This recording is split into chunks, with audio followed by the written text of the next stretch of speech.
Boas tardes.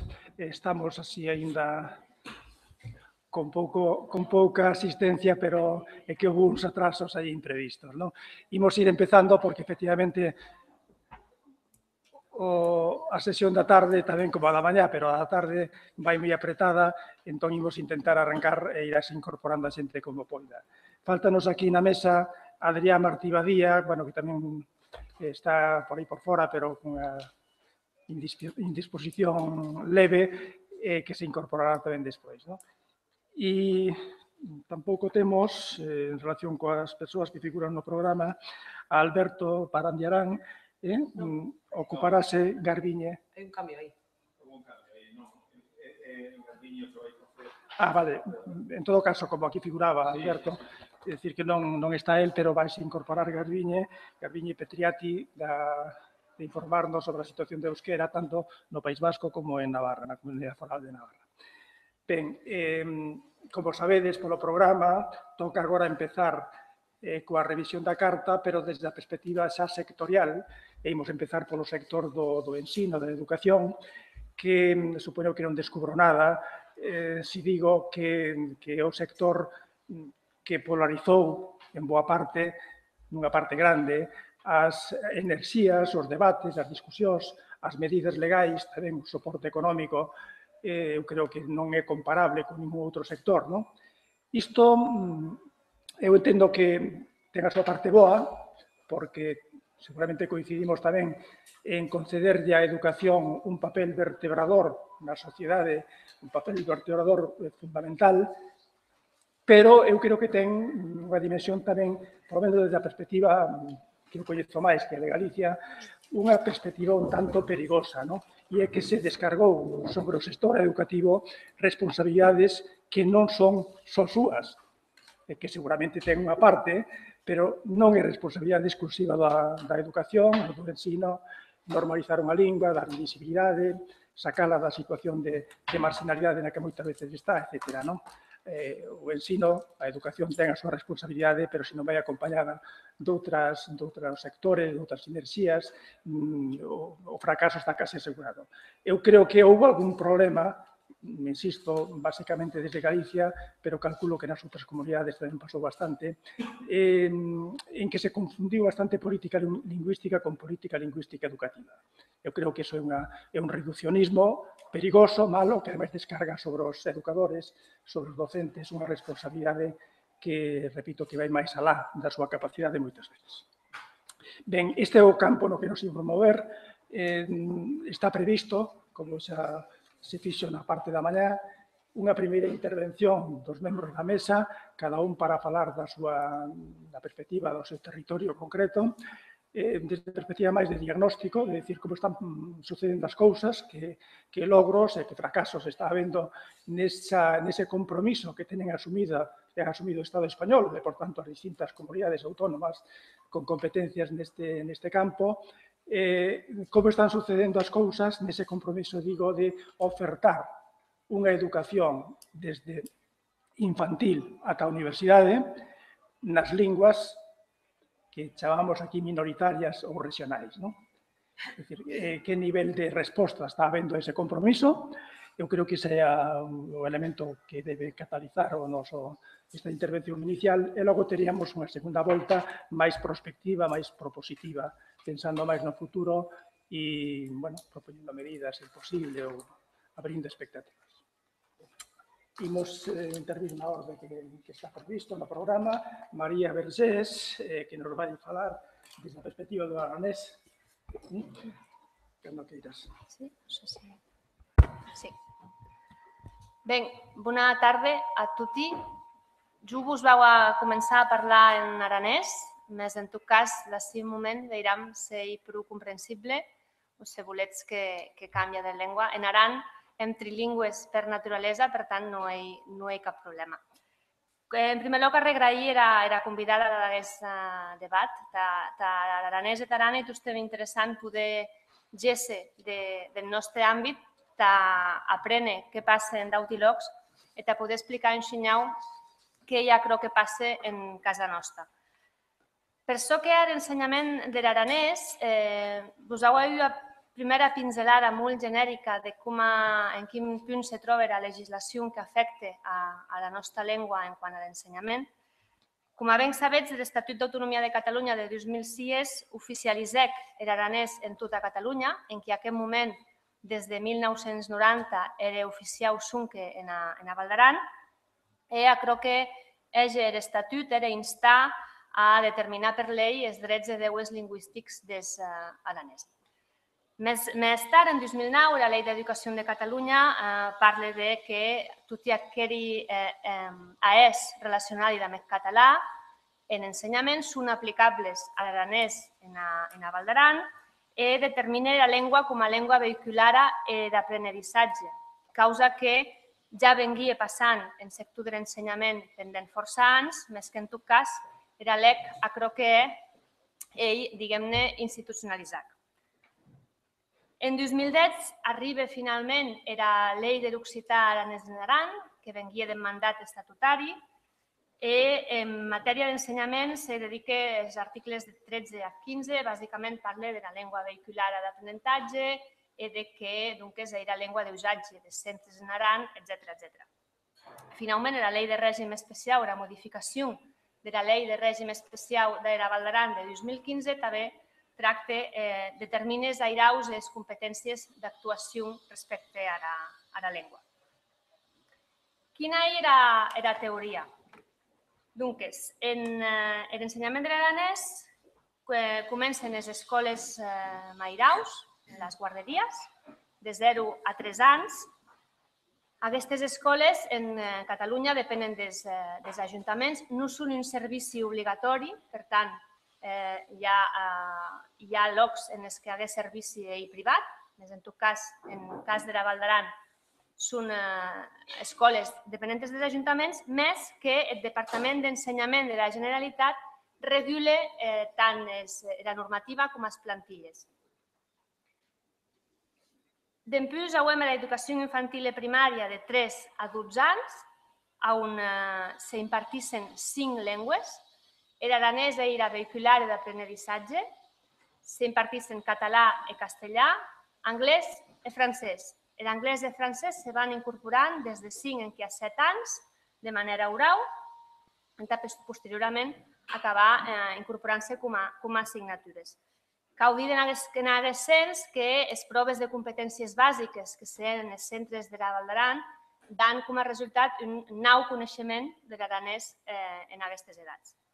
Arribam en educació secundària de 12 a 16 anys, en primer de usau d'ESO, el 40% del currículum és en aranès. En batxillerat de 16 a 18 anys és optatiu. A nivell universitari, a la Universitat de Lleida hi ha el grad de Filologia Catalana i Estudis Occitans, i per això que als adults, el Consell General d'Aran, que hi ha competències sobre la llengua, ofereix cursi d'aranès entre adults, amb les titulacions oficials, que són les requerides d'entrar a treballar en l'administració i en els servicis públics. No sé si fins aquí sigo en aranès. ¿Queréis que cambie? Sigo. Aquesta era la teoria. Quina era la pràctica? Si ens fixam en els resultats que da el quatau informe periòdic de compliment de la carta, dius que no hi ha prou donades sostut per això que és l'educació infantil, les escoles mairaus. Se demana que se doni més donades i que s'incomplís també en educació secundària i ensenyaments tècnics. Més, en la resta d'articles que dins de la carta sobre ensenyament, l'aranès les complís tot i sembla que bé. La realitat quina és? Per això que a les escoles mairaus hi ha un problema que ell, bàsicament, que, com us he dit, depenen dels ajuntaments. Aquest personal és personal laboral, més les titulacions que han de besull les determina el Departament d'Ensenyament. Que aquerò que els mestres titulats que han de treballar en les escoles mairaus són els mateixos que dempués han d'anar per a l'escola de primària i secundària, i aquí a un aquerò les computa com a mèrits l'haguens de son currículum professional. Més treballar en les escoles mairaus no les computa. Quin problema crea aquerò? Que les plantilles són inestables, perquè en el moment en què un mestre a una plaça en un institut o en una escola superior, deixa l'escola Mairau, el que no sé si coneixes com funciona l'administració local, més acro provoca concursi, places, titulacions d'aranès, etc., a causa que aquestes places costa força de cobrir. Per això no hi ha informació sobre aquest tema, perquè, en veritat, els ajuntaments hem de complir amb la llei de l'aranès i que els nostres treballadors hagin els coneixements, més arriba un moment que en la pràctica a viatges serà molt difícil cobrir determinades places que sabes de una tinta que a cap dels mesos se daran de baixa. L'educació infantil i primària, de 3 a 12 anys.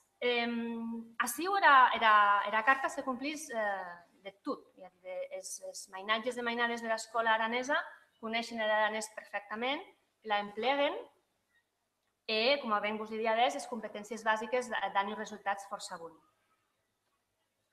Què passa?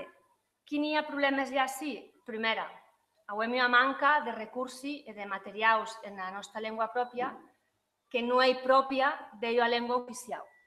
Ens passa que hi ha exactament un mes i la Generalitat no havia establit el currículum de l'aranès en el Departament d'Ensenyament, en més de 20 anys d'oficialitat de la llengua en territori. A què obligava aquest professorat és que els seus programes sense aquest currículum oficial. L'aplicació de la LEC, bé, jo en la meva intervenció, tant en la web com en la demà, seré força crítica amb el tema de la llei i de les lleis i de l'aplicació d'aquestes lleis. S'aplica a estunes, per dir-ho de la manera. Què passa en l'educació secundària? Que hi ha altres causes que l'informe periòdic de compliment de la carta ha dit que no se complís, que són plantilles molt inestables en les que el coneixement de la llengua a viatges està cobrir una especialitat en una AFP o en un curs de secundària d'una especialitat de tecnologia. Hi ha un únic professor en la borsa de treball de la província de Lleida i aquest professor no ha la titulació d'aranès. El Departament d'Ensenyament el que diu és que primer passa per davant de la titulació, dame condicionant que aquella persona en uns mesos se tregui la titulació d'aranès, causa que en la pràctica és molt complicat. I què passa en l'ensenyament d'adults? Doncs, com diuen les enquestes d'usatges, la darrera enquesta d'usatges lingüístics del 2013, ens diu, comparativament amb la de 2008, en 2008 entenien l'aranès el 78% de la població. Parlam d'una població en la Val d'Aran d'actor de 11.000 persones. En 2013 ha pujat al 80%. L'entén més gent. Què passa amb l'usatge social com a llengua habitual? En 2008 era de 23%. En 2013 sigue de 17%. I hem perdut 6 punts. No sé a dia d'avui, quan ja és que la probleu enquesta, quins seran els resultats. Què vull dir amb tot això? Que hi ha una gran diferència entre el coneixement de la llengua que ve dat per l'escola i pels cursos de formació, és molt nou, l'oficialitat ens ha servit perquè la gent coneixi més la llengua, més l'usatge social ha caigut en picat. De fet, un dels resums de l'enquesta d'usos lingüístics diu que l'aranès es troba en una situació d'extrema fragilitat. A tot això que segueix, doncs, com us he dit, en 2010 s'aprova la llei de l'occità aranès en Aran, Bernat la coneix força bé. Bé, doncs aquesta llei no s'ha desplegat. L'únic punt d'aquesta llei que s'ha desplegat és la creació d'una acadèmia, que és creada sense consens ni social, ni lingüístic, ni polític, que hi ha aquí des de 2014, més no s'ha desplegat cap altre dels articles, ni hi ha memòria econòmica. Què vull dir amb tot això? Que serien les preguntes que deixaria en aire del probleu bloc. Realment, les llengües com les nostres, petites, amb una pressió de les altres llengües, molt important, en cas de l'aranès, la pressió més gran ven a través del castellà. Xavier Lamola pensa que demà, o aquesta tarda, demà parla del tema dels mitjans de comunicació. No hi ha mitjans de comunicació en l'aranès, per exemple. Si realment són que l'aprovació de la llei garantís que la llengua sigui viva. En cas de l'aranès, per moment, no hi ha tal. O sigui, hi ha una llengua que se morís I la llengua, pensi, a nivell de Catalunya, més protegida l'eu que el català, perquè realment hem normes, lleis i instruments perquè aquesta llengua no se morisca. No hi ha cas. Perdem parlants cada dia que passa. I tot i que a nivell d'ensenyament l'assistit m'acaudi d'ací gràcies al treball ingent de professorat que pendent molts anys ha treballat per militància lingüística creant materials i demés, els mainatges, els escolars, han un nivell molt nou de coneixement de la llengua, més no l'han a servir. En pati de l'escola juguen en castellà. Ella ha dit, en resum, el compliment de l'article 8 de la carta, sí, tot. En la pràctica, però, porta a que la llengua no sigui en risc? No. Aquí ja podríem parlar si les competències, evidentment, són de les comunitats autònomes. Les comunitats autònomes en la seva feina, en aquest cas, a Mieges, a una llei, més no ho hem recursos. El Consell General d'Aran rep anualment 60.000 euros de política lingüística. 60.000 euros de 11.000 persones. Saps els càlculs? De seguida veig que no gessen els números. I bé, per a mi a part, penso que ja m'he passat 10 de temps, et deixi en aire en parlar amb mi. Gràcies. Muchas gracias, María. Profesora Xavier Vila, hablando de catalán en Cataluña. Muchas gracias a la organización por haberme invitado. A veure, jo parlaré del sistema educatiu a Catalunya i entenc que faig un salt qualitatiu per diverses raons. Primera, perquè estic parlant d'una població molt més gran, 7 milions i mig de persones, comparades amb les poblacions que hem parlat fins ara, demogràficament és molt més gran. I d'altra banda, perquè les polítiques lingüístiques que s'han desplegat a Catalunya en el camp de l'educació són substancialment més sòlides, avançades o agosarades, el que vulgueu, que la resta de territoris de l'estat espanyol. I per això crec que el cas de Catalunya és interessant no només per nosaltres, evidentment, sinó també com un punt de referència per saber què passa si aplico aquesta política o aquella altra política.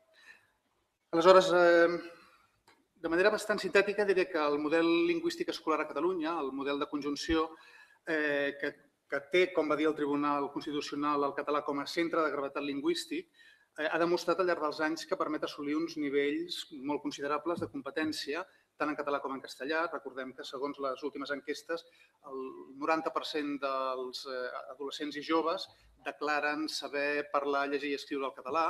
No és el mateix percentatge que el castellà se situa al 100%, però, en tot cas, el model dona uns resultats que pocs països d'Europa poden presumir de bilingüitzar també la seva població com Catalunya. Hem d'anar a buscar Luxemburg per trobar casos similars. Les xifres, a més, també indiquen que el model gaudeix d'una aprovació pública força considerable, més del 80% de la població està d'acord amb el sistema. Això no vol dir que no tingui els seus problemes i limitacions. N'esmentaré uns quants. Hi ha límits pel que fa al foment del coneixement del català. Les dades disponibles ens indiquen que hi ha alumnes que no arriben a dominar la llengua parlada com caldria, és a dir, que són molt dominants en una altra llengua, bàsicament en castellà. Hi ha limitacions en el domini de la llengua escrita, no tots arriben al nivell desitjable. Bona part de l'alumnat assoleix un nivell que és excessivament escolar, sap parlar la llengua de l'escola però no col·loquialitza la llengua. I podem parlar de limitacions de pressupostos, per exemple, que dificulten les aules d'acollida, els plans d'entorn, la recepció d'alumnes que arriben a mitjà el seu procés educatiu. Per tant, és un sistema que pot presumir de moltes coses, però que no és perfecte de cap de les maneres. Té un segon punt feble com a vector de foment de l'ús interpersonal. Recordo que l'article 7.1d de la Carta diu que entre els objectius de la Carta hi ha la facilitació o l'impuls de l'ús oral i escrit de les llengües regionals o minoritàries en la vida pública i en la vida privada. Doncs bé, les dades ens mostren que entre el 30 i el 50% de l'alumnat no s'incorpora a l'ús interpersonal amb els amics, bàsicament, del català. Es tracta, per tant, són bàsicament alumnes que no tenen el català com a llengua inicial, però que tot i haver assolit un nivell de català a l'escola, no l'incorporen al seu ús habitual. Hi ha un tercer punt feble, que podríem resumir dient que és la conflictivització, la judicialització i la politització del model. A partir de la sentència del Tribunal Constitucional 31/2010 de 9 de juliol de 2010, es va obrir una porta, una bretxa, una esquerda, per la qual es va començar la judicialització del model, de tal manera que alguns pares que volien un model lingüístic diferent anaven als tribunals i això ha generat una sèrie de conseqüències. D'altra banda, a finals del 2013, amb la nova llei orgànica de millora de la qualitat de l'educació, que va tenir, com sabeu, una tramitació tempestuosa, per dir-ho d'alguna manera, i va obrir una altra porta. L'altra porta era que els pares que desitgessin tenir un sistema educatiu bàsicament en castellà podien demanar a l'Estat que financés aquest sistema educatiu. Els resultats d'aquestes dues vies han estat la judicialització de les escoles. Ahir estava dinant, jo estava tranquil, ja tinc la feina preparada, ja puc anar a Galícia, patapam, em surt a les notícies que una escola, els tribunals han trobat, que no sé què, dius, ja està, una altra vegada. Hi ha un conflicte polític obert entre els governs de Catalunya i de l'Estat. Crec que no descobreixo res, però també per qüestions de qui mana en l'educació. Hi ha dubtes de si aquestes dues vies permeten assolir el coneixement del català. Recordo que en una de les sentències sobre una escola on es deia que s'incrementés el nivell d'ús del català, els testimonis en el judici deien no, però si el 80% de les converses dels nens, de les interaccions dels nens, són en castellà en aquesta escola. I tot i així la sentència va dir que s'havia d'incrementar l'ús del castellà. Tenim dubtes que una escola d'aquest tipus permeti assolir el domini del català pertinent. De fet, en xifres comptables, estem parlant de 12 escoles de Catalunya que tenen sentència que imposen percentatges de castellà i 39 famílies que rebran aquests ajuts. És a dir, és el 0,002% de les famílies de Catalunya. Però tot això, que si comptem les xifres sembla que no sigui un problema excessivament greu, ha repercutit en un altre aspecte i és en els discursos públics. Hi ha uns discursos públics, s'han generat uns discursos públics en relació, essencialment crec que en l'opinió pública i publicada de la resta de l'Estat, que han assolit nivells de virulència que jo personalment crec que són desmesurats. Dir que no hay diferencia entre un judío perseguido por los nazis y un niño catalán castigado por hablar español, entenc que depassa els límits de qualsevol comparació honesta. És a dir, un jueu a Auschwitz no és el mateix que un nen en una escola. Sigui la llengua, i a mi em van educar en castellà només, però no se m'acudiria dir mai que jo era com un nen jueu en un camp com Auschwitz, per l'amor de Déu.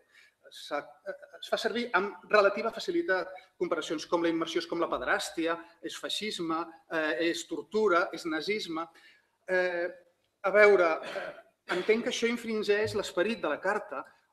L'article 7.3 diu les parts es comprometen a promoure per mitjà de mesures apropiades la comprensió mútua entre tots els grups lingüístics del país, especialment de tal manera que el respecte, la comprensió i la tolerància envers les llengües regionals o minoritàries figurin entre els objectius de l'educació i de la formació dispensades en el país i encoratjar els mitjans de comunicació de masses a perseguir el mateix objectiu. Crec que des de Catalunya es troba a faltar que hi hagi actuacions per part de les autoritats de l'Estat que facin raonar, que es pot discrepar raonablement d'un sistema educatiu, però no cal utilitzar segons quin tipus de comparacions. Ja passo a un altre punt feble. Una preocupació creixent per l'impacte de l'ensenyament en anglès. Ja l'informe del 2013, perdó, les recomanacions del Comitè de Ministres ja deien que s'havia de continue to ensure that the offer of trilingual education does not adversely affect the protection and promotion of regional and minority languages. És a dir, alerta amb l'ensenyament trilingüe. A Catalunya, com a bona part del món occidental, està creixent l'interès per l'aprenentatge primerenc de l'anglès. No tenim estudis sistemàtics sobre la qüestió, però comencem a tenir alertes, per exemple, escoles bàsicament privades, on, com diu una escola, i tradueixo, diu el principal objectiu de l'escola és que s'aprengui l'anglès mitjançant la immersió. Tots els nostres professors són anglòfons nadius. A la web d'aquest centre no s'hi esmenta ni una sola vegada la llengua catalana. Hi ha un cert dubte que sense cap professor que sàpiga català raonablement els alumnes arribin al nivell d'aprenentatge de català. O us puc parlar d'una sèrie d'escoles. Parlo d'universitats. El model lingüístic a les universitats és diferent del model escolar. A les universitats hi regna el principi de lliure elecció i obligació de comprensió. Vol dir que qualsevol membre de la comunitat pot parlar la llengua oficial que vulgui, però tothom té l'obligació d'entendre'l. Aquest principi fins ara ha fet que el català pogués ser la llengua majoritària dels graus i que arribés al 50% més o menys als màsters.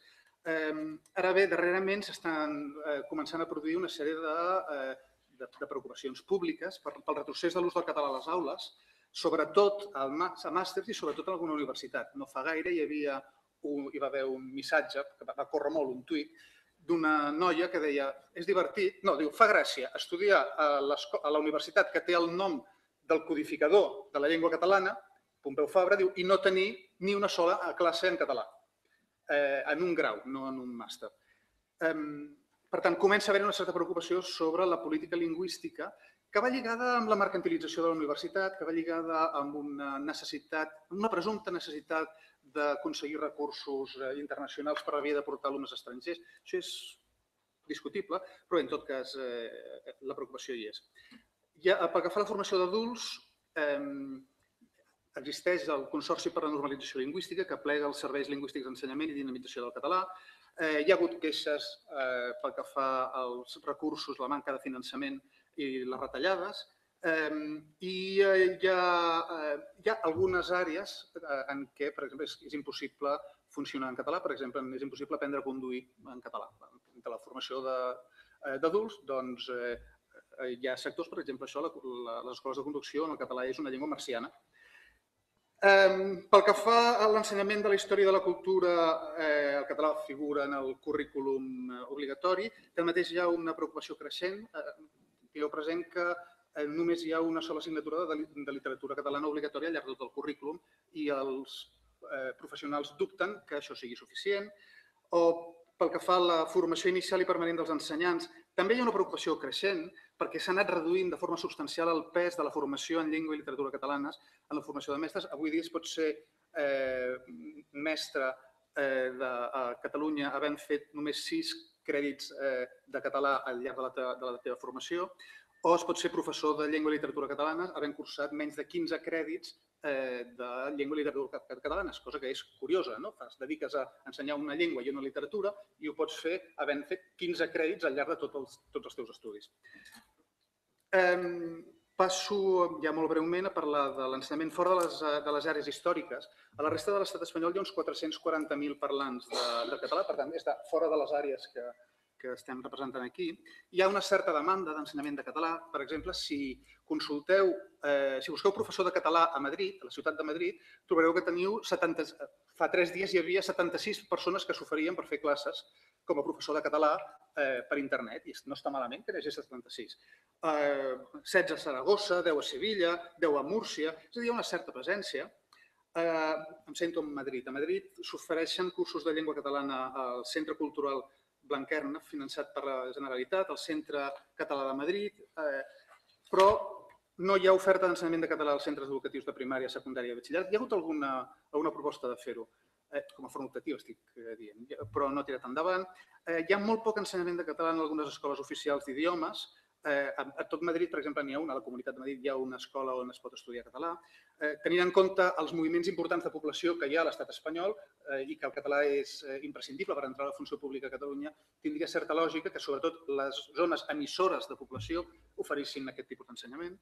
I s'ensenya català a 7 universitats fora dels territoris de llengua catalana. En comparació, s'ensenya català a 21 universitats alemanyes, a 20 universitats del Regne Unit, a 19 universitats franceses i a 13 d'italianes. Finalment, a la resta del món, on hi ha, tinc calculat, uns 370.000 parlants de català, l'Instituto Cervantes es presenta al món com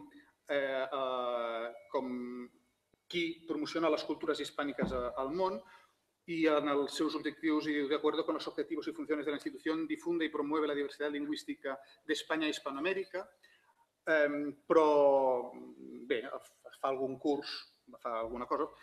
Per donar un exemple, el dia 22 de juny del 2017, l'última activitat que esmentava sobre la llengua catalana a la seva pàgina web era de l'any 2012. Vull dir que no hi ha un interès desmesurat per la qüestió. En canvi, hi ha l'Institut Ramon Llull, que és finançat pels governs català, ara també balear i andorrà, que du a terme la política de difusió a l'exterior. Això sí que genera una sensació de cultura de peatge. És a dir, a Catalunya es té la sensació que es paga la difusió del castellà amb els impostos de tothom i després es paga la difusió del català amb els impostos dels catalans i els balears. Cosa que, si més no, serveix per incrementar una sèrie de discursos que tenen les conseqüències que tenen. Per tant, ja estic. En tot cas, pel que fa al compliment, globalment es compleix, heu vist el conjunt de caveats que hi plantejaria pel que fa al paràgraf 1 i, en tot cas, el compliment de la carta correspon essencialment a les autoritats, en el cas de Catalunya, i es troba a faltar, en tot cas, el suport de l'Estat espanyol. I, finalment, i això sí que és important, l'article 7.3 s'incompleix aclaparadorament perquè no hi ha resposta pública de dir, sisplau, aquests discursos, tranquil·litzem-nos. Moltes gràcies, Xavier. Continuamos con la mayoría, en catalán también, pero en las Illes Balears.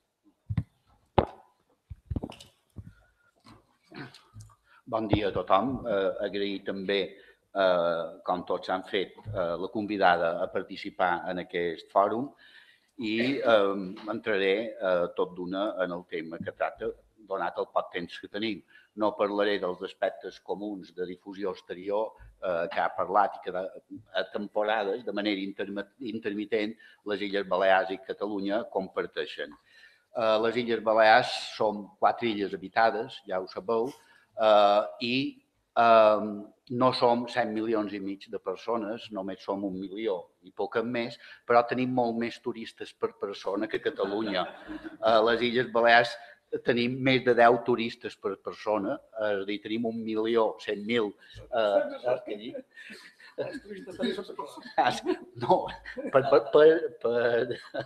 habitant de les Illes Balears. Ja m'ho he entès, és que després d'aquest dinar és un poc complicat ordenar les idees, però bé. I no és una anècdota, és a dir, que al territori de les Illes Balears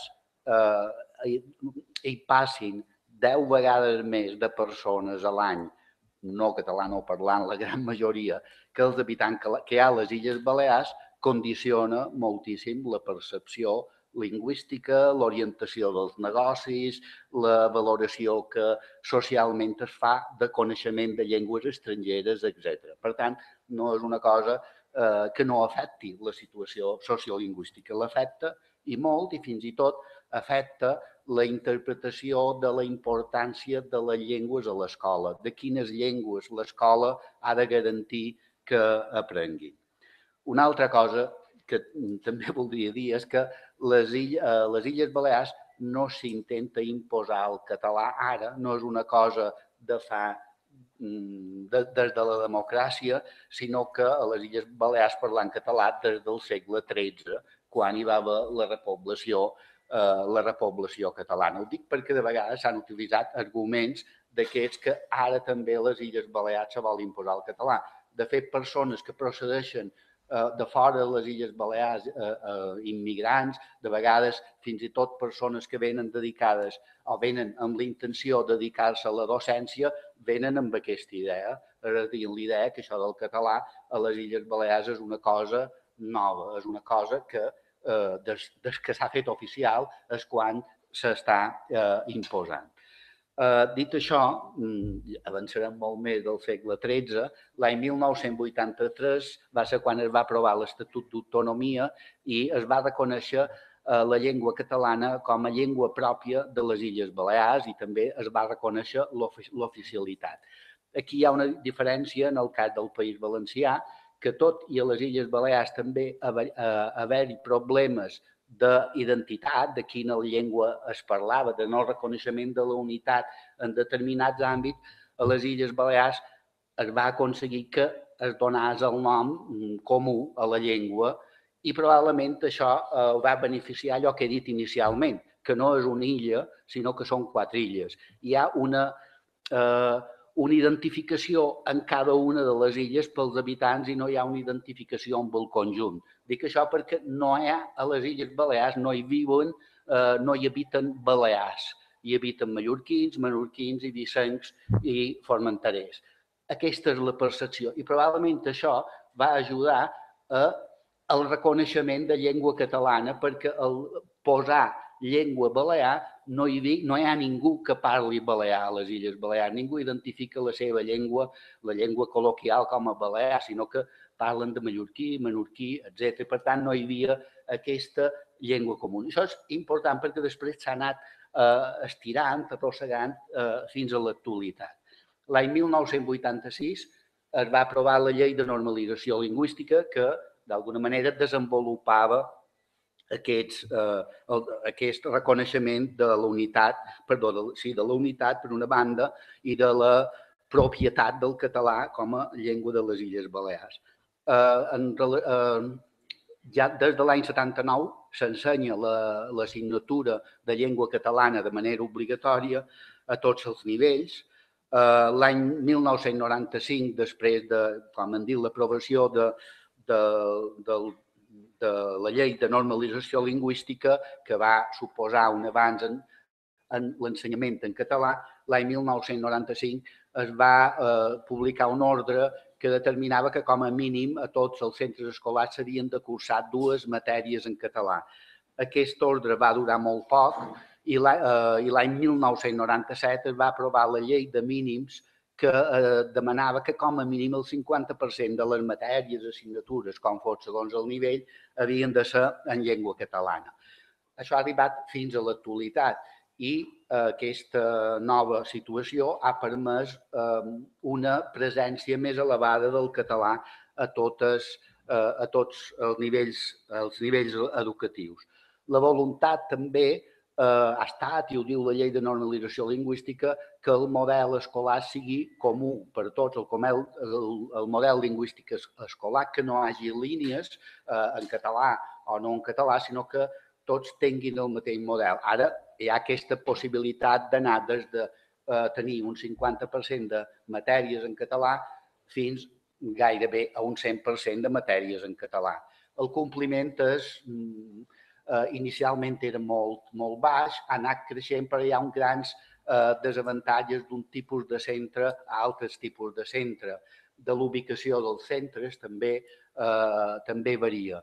I no es nota tant en els informes oficials aquestes deficiències o aquests desnivells, sinó que moltes vegades, a més, a partir d'informacions no oficials. Segons les informacions oficials, podem dir que més d'un 70% dels centres segueixen el que diu el decret de mínims, però després la realitat mostra que no és així. Una dada que permet indirectament veure què passa realment. A les proves de selectivitat, els alumnes poden, després tornaré a fer un apunt sobre aquesta qüestió, els alumnes poden contestar en català o en castellà totes les matèries que no són lingüístiques. Actualment, Volta, la selectivitat de la setmana passada i els darrers anys, Volta el 80% el nombre d'exàmens que són contestats en català, un 80%.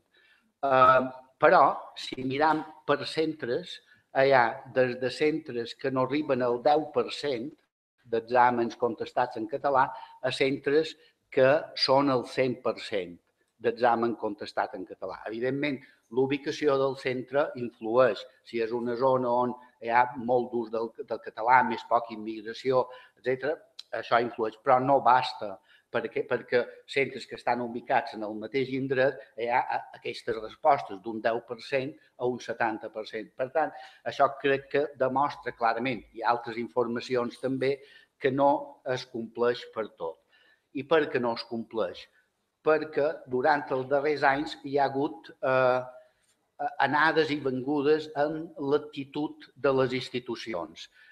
Fins a l'any 1999, a les Illes Balears, hi va haver un govern del Partit Popular, amb algunes condicions, en alguns moments fins al 99. Tot allò que s'havia anat aprovant en relació a la llengua sempre era en sentit positiu, molt endarrerit, molt lentament, molt insuficient, però cada nou canvi que hi havia suposava una major posició del català. De fet, la llei, el decret de mínims es va aprovar en govern del PP. S'aprovava generalment des de les institucions, no hi donaven gaire importància, no pretenien l'aplicació d'aquesta normativa. L'any 99 va ser la primera vegada que hi va haver una alternativa de govern que no va ser el Partit Popular, sinó la coalició de la resta, i es van aplicar bastant les lleis que havia aprovat el Partit Popular. I, evidentment, es va avançar molt durant aquest període. Després, el 2003, hi va haver una altra vegada un canvi polític i a partir d'aquí se produeix una inflexió. A partir d'aquest moment, des del govern de les Illes Balears, comença a haver-hi legislació que va en contra de la situació. És a dir, la impugnació, per exemple, del model lingüístic del decret de mínims no ve de fora, diríem, de sectors que puguin estar en contra, sinó que, bàsicament, ve del mateix govern. Des del mateix govern s'intenta carregar aquell model que havien creat ells, però que intentaven que no s'acomplís. Bàsicament, en una sèrie de coses que és, per una banda, no garantir el professorat necessari des del punt de vista del perfil lingüístic en allò que el model escolar d'aquella escola necessita. Una altra banda, potenciar la tria de llengua del primer ensenyament per part dels pares, que en aquest cas pretenia, sobretot, que anés en contra del català.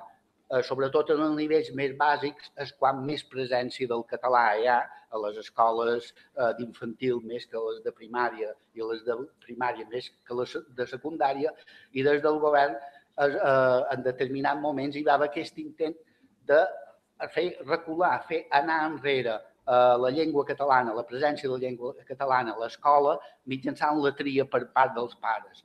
I després una altra de les estratègies seguides va ser la de oferir o presentar com ideal el model trilingüe, un model d'ensenyament de català, castellà i anglès. Un model que es carregava el decret de mínims. Sobretot, això se produeix a les legislatures que hi ha després del 2003, una del PP, una de l'altre govern, una del PP, una d'altre tipus de govern, i cada vegada hi ha anades en aquest sentit. La darrera legislatura que hi va haver del PP fins l'any 15, 4 anys abans, de l'11 al 15, va ser l'atac més frontal contra això. De fet, els pares no hi havia aquesta voluntat de demanar ensenyament en català i des de les institucions, perdó, en català, en castellà, des de les institucions se va insistir un cop i un altre perquè poguessin triar. A la primera tria que feren els pares en el moment de fer la matrícula dels seus fills, si volien català o castellà, només hi va haver un 10% que va demanar castellà. La resta va demanar català, és a dir, incrementar el català, per una banda, i per altra banda hi va haver aquells que deien que allò que volien era el model que tenia a l'escola en aquell moment, que era amb una presència elevada de català. No els va anar bé aquesta elecció, van tornar a obligar el mateix any a tornar a fer una tria i aquesta vegada que no podien dir el model de l'escola ens va bé. En aquest cas hi va haver, no sé si era un 75% que va continuar demanant el català i la resta demanava més presència del castellà. Com que tampoc no els va anar bé, a partir d'aquí van obligar a la implantació del que se coneix com a TIL, que és el model trilingüe escolar, que és quan hi va haver la gran, diríem, mobilització a les Illes Balears, que va ser notícia a tots els mitjans de l'Estat, perquè la major manifestació que hi ha hagut mai a les Illes Balears a favor de l'ensenyament del model que hi havia fins aleshores. Fins i tot va sorprendre els partidaris de la normalització lingüística, tant el resultat de la tria com això. Posteriorment, es va també des dels tribunals es va considerar que el decret del TIL era il·legal per una sèrie de qüestions de forma i es va retirar. De tota manera, hi ha aquesta idea, aquesta voluntat per part de la societat que veu positiu aquesta idea d'introduir l'anglès. Clar, si els venen la idea que amb aquest model aprendran castellà, català i anglès i tothom serà feliç, això convenç molt. I aquí, ja a part del temps, aquí ja diré més coses després, al segon torn, hi ha una qüestió, i és que des dels defensors del TIL allò que proposaven era si s'havien d'aprendre 3 llengües hi havia d'haver un 33% de les matèries en català, un 33% en castellà i un 33% en anglès. Una barbaritat des de tots els punts de vista, perquè, evidentment, les llengües no s'aprenen únicament dins l'entorn de l'escola, sinó que s'aprenen molt a altres llocs. I, per tant, l'escola, d'alguna manera, té una funció reequilibradora de la situació que hi ha a la resta. I, evidentment, podríem dir que els punts de la Carta Europea es compleixen des del punt de vista aquest punt, sí, però allò que no s'arriba a fer en el cas de les Illes Balears és apuntar cap als objectius que pretén la Carta Europea i és precisament allò que ja ha esmentat abans en Xavier, que és fomentar o incrementar l'ús i el coneixement de les llengües. A les Illes Balears, com a Catalunya, el coneixement entre la població escolar és molt elevat. Entre la població jove de les Illes Balears, totes les 4 habilitats bàsiques lingüístiques superen en tots els casos el 85%, que reconeixen en l'enquesta que diuen que el dominen, però després l'ús és molt menor. L'ús depèn no de l'escola. L'escola no incrementa l'ús, l'escola allò que fa és prepara per poder fer-ne ús d'una llengua. I m'aturo aquí. Moitas grazas, Joan. Despois, na segunda volta, se temos tempo que os apetece, a mí gustaríame que entrásemos un pouco nesta cuestión do plurilingüismo, trilingüismo, mellor agora Garbiñe fai alguna referencia tamén ao modelo trilingüe vasco, pero eu deixaría casi como algo monográfico para a segunda parte, se é posible, non? Agora, referidos aos modelos establecidos, en Galicia temos un modelo plurilingüe xa con 7 anos de vigencia, por tanto será inevitable referirse a él, calculo, Valentina, pero nas outras comunidades pois están funcionando con outros modelos e deixamos o tema do plurilingüismo e que implica ese debate tamén o das porcentaxes, o 33%, que decía agora Joan, que pode implicar iso cara ao futuro das linguas, as que nos estamos referindo aquí, que son as linguas propias dos territorios e que son minoritarias normalmente, non? Garbiñe, para falarnos do euskera, en País Vasco e Navarra, os dous ámbitos, non? Sí, bueno, arratsaldeon. Y parece que es lo único que voy a poder decir en euskera, porque me han pedido que a partir de aquí, pues me pidieron que hablara en lengua castellana, pues bueno, parece que había algún problema como para entender, ¿no? Yo también quiero agradecer la oportunidad que se nos da para, bueno, pues traer a este foro la realidad que se vive en nuestra comunidad. Y bueno, pues empezando por la etapa preescolar, vamos a decir, tenemos que decir que hay una amplia oferta educativa en Navarra y hay muchos centros públicos y privados sostenidos con fondos públicos. La mayoría de ellos se centran y se concentran en Navarra y su comarca, lógicamente porque la mayor cantidad de población de la comunidad vive ahí en ese entorno, en Pamplona y comarca. Actualmente existen 17 centros públicos donde ofertan la enseñanza, vamos a decir, de 0 a 3. De esos 17, 12 son competencia del Ayuntamiento y 5 son del Gobierno de Navarra. Durante 30 años, los últimos 30 años, vamos a decir que ha habido variaciones en el número de escuelas, pero no ha habido cambios en la oferta de las escuelas infantiles en Navarra. Quiero decir que de esos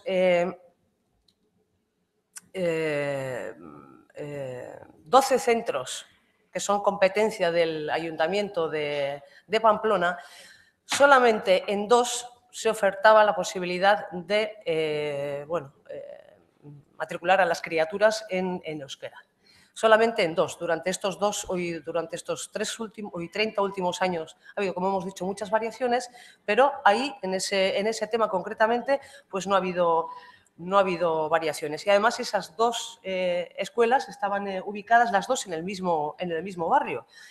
Con lo que, bueno, las familias que querían matricular a sus criaturas en el modelo de euskera, pues tenían que moverse de un barrio a otro, bueno, concretamente a ese donde estaban ubicadas las 2 escuelas, meter a sus criaturas en coche y hacer kilómetros durante todos los días para poder hacer esa matrícula en euskera, ¿no?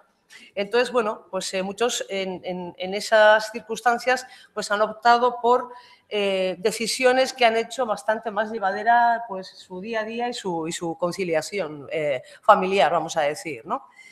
Entonces, hasta varias ocasiones el defensor del pueblo recomendó la conveniencia de tomar medidas y ofertar plazas suficientes que garantizaran el derecho de las familias a matricular estas criaturas en euskera. El tema es que en 2015, con el cambio de ayuntamiento en Pamplona, se toma la decisión de, aparte de esas 2 escuelas, incorporar otras 2, vamos a decir, a la red, estas 2 más que ofrezcan la posibilidad de matricular a las criaturas en euskera. Con lo cual, de las 12 escuelas que son competencia del ayuntamiento, actualmente 4 ofrecen la posibilidad de matricular a las criaturas en euskera. De las 5 que son competencia del Gobierno de Navarra y que básicamente se concentran también en Pamplona, actualmente ninguna ofrece la posibilidad de matricular a las criaturas en euskera. Lo que sí se ha hecho a principios de este año es tomar la decisión de ofertar en 2 escuelas ya existentes la línea de euskera. Entonces, esperemos que a partir del curso que viene 2 escuelas más ofrecerán la posibilidad de matricular a las criaturas en euskera. Pero, aún así, hay una demanda que no puede ser atendida por los pasos que se han dado estos 2 últimos años, a partir del 2015, con lo cual entendemos que hay que seguir dando pasos progresivos y, bueno, pues facilitar a estas familias la posibilidad que han tenido negada y limitada durante los últimos 30 años. En cuanto a la enseñanza primaria y secundaria, hemos comentado a la mañana que la enseñanza de esta lengua en la comunidad la regula la ley del vascuence hasta la semana pasada. La semana pasada sufrió cambios esa ley y, bueno, entre otras, que comentaremos mañana, también ha cambiado el nombre, de ser la ley del vascuence ha pasado a ser la ley del euskera. Es la que regula la enseñanza en la comunidad. Entonces, claro, hemos comentado esta mañana que esa ley lo que hace es zonificar el territorio en 3 administraciones, vamos a decir. Vascófona le llama una, no vascófona le llama otra y mixta es la tercera, que es donde vive la mayor población de la comunidad de Navarra. En la zona vascófona es donde se oferta el modelo en euskera. Existen 4 modelos en la comunidad de enseñanza, en la enseñanza primaria y en la secundaria. El modelo D es el que consiste en enseñanza totalmente en euskera, salvo la asignatura en lengua castellana y el inglés. Ese modelo se ofrece en la zona vascófona y en la zona mixta, pero en la zona mixta, al no ser oficial el idioma, no en las mismas condiciones. Quiero decir, se exige un mínimo de un ratio de 8 matriculaciones para poner en marcha, vamos a decir, este modelo lingüístico, ¿no? Entonces, en la zona vascófona Y también, bueno, se ofertan los otros dos modelos que son se le llama así, que es la enseñanza en castellano con el euskera como asignatura, en todos los niveles y etapas, y el modelo B, que es, vamos a decir, mitad y mitad. O sea, la mitad de las asignaturas son en euskera y la otra mitad o parte son en castellano. Entonces, como hemos dicho, no se ofertaba, y vuelve como referencia el año 2015, hasta el 2015, el modelo D, que es el modelo troncal, vamos a decir, en euskera, en la zona no vascófona, sí en la mixta, con esa, vamos a decir, me salen las palabras en euskera, con esa ñabardura, iba a decir, con esa condicionante del mínimo de 8 alumnos. Y a partir del 2015 cambia la ley del vascuence también y es donde se amplía la oferta del modelo en euskera a toda la comunidad, vamos a decir. Pero estamos hablando de ayer prácticamente, del 2015. También con esa condicionante de un mínimo de 8 alumnos.